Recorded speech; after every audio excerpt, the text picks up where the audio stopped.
کہ جب صبح آپ سحری کے لیے اٹھیں گے تو اس وقت پاکستان بن چکا ہوگا اور آپ آزاد شہری ہوں گے۔ تمہارا شعور تمہیں بتائے گا کہ غلامی اور آزادی میں کیا فرق ہے۔ بسم اللہ الرحمن الرحیم۔ گجرات رنگ کے پلیٹ فارم سے میں ہوں آپ کا ہوسٹ سید ہارون شوکت، اور آج ہمارے ساتھ ایک دفعہ پھر ہیں تحریک پاکستان کے کارکن جناب سید شوکت اقبال صاحب۔ ویورز، آزادی بہت بڑی نعمت ہے، اور اگر اس نعمت کی قدر آپ نے جاننی ہے تو ان اقوام سے جانیے جو کہ محکوم ہیں، جو کہ اپنے ہی ملک کے اندر ایک دوسرے درجے کے شہری ہیں۔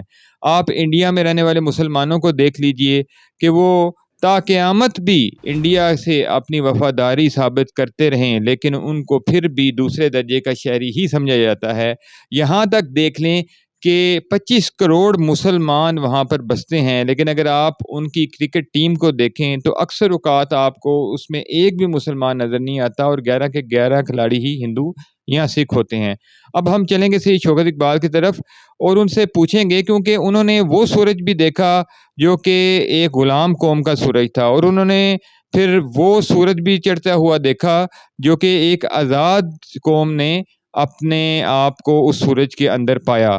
تو اب ہم ان سے معلوم کریں گے کہ وہ رات جو رات آزادی کی رات تھی، اس رات کو ان کے والد سے کیا مکالمہ ہوا۔ جی شاہ صاحب۔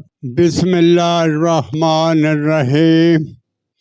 یادش بخیر، 13 اگست 1947 رات کے وقت 26 رمضان المبارک کے روزہ افطار کرنے کے بعد چھتوں میں آرام کے لیے آئے تو والد صاحب بھی آ گئے۔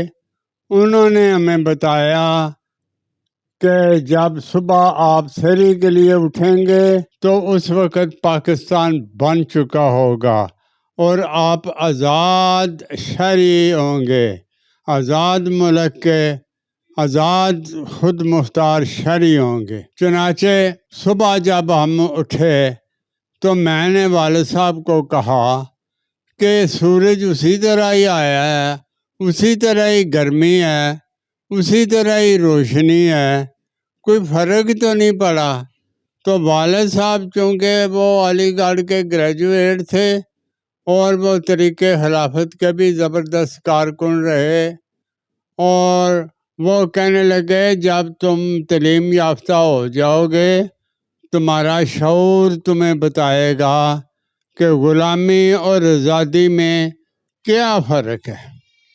چنانچہ اللہ اللہ کر کے جب میں نے گریجویشن کی تو ملازمت بھی اختیار کی، تو میں نے کئی ضلع کا سفر کیا، تو وہ دریاؤں پر بندھے گئے لوہے کے برج وہ پہلے بھی دیکھتے رہے ہیں، لیکن اس وقت میں نے محسوس کیا کہ یہ لوہے کے برج نہیں ہیں، یہ تو گولڈن برج ہیں، سونے کے برج ہیں۔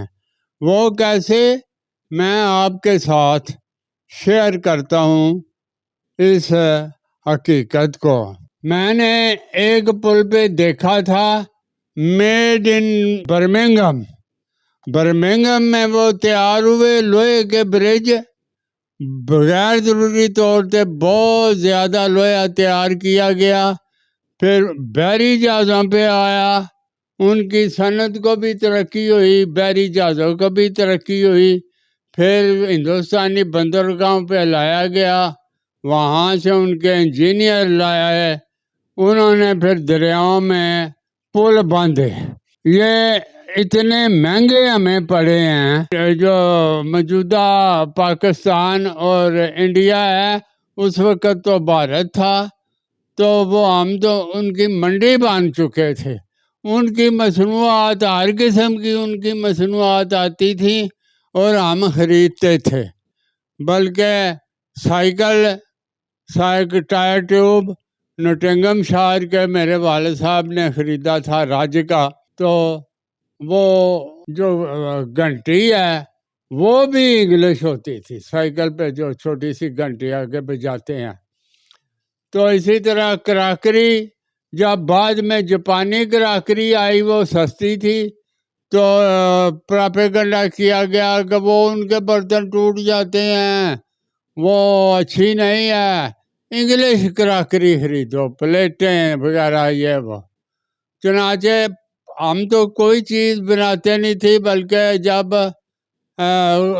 سیکنڈ ورلڈ وار جاری تھی تو ہمارے پاس کامن پن بھی نہیں ہوتا تھا۔ ہمارے اساتذہ کرام سکولوں کے ببول کے درخت کے کانٹے اتار کے دھاگے کے ساتھ کاغذ کو نتھی کرتے تھے۔ چنانچہ دیکھا کہ کس طرح انگریز نے ہمیں لوٹا، تو جب پاکستان بنا تو آہستہ آہستہ آہستہ آہستہ ہم خود کفیل ہونا شروع ہو گئے، لیکن پھر بھی وہ بدقسمتی سے انڈیا اور پاکستان اسلحے کی دوڑ میں لگ گئے۔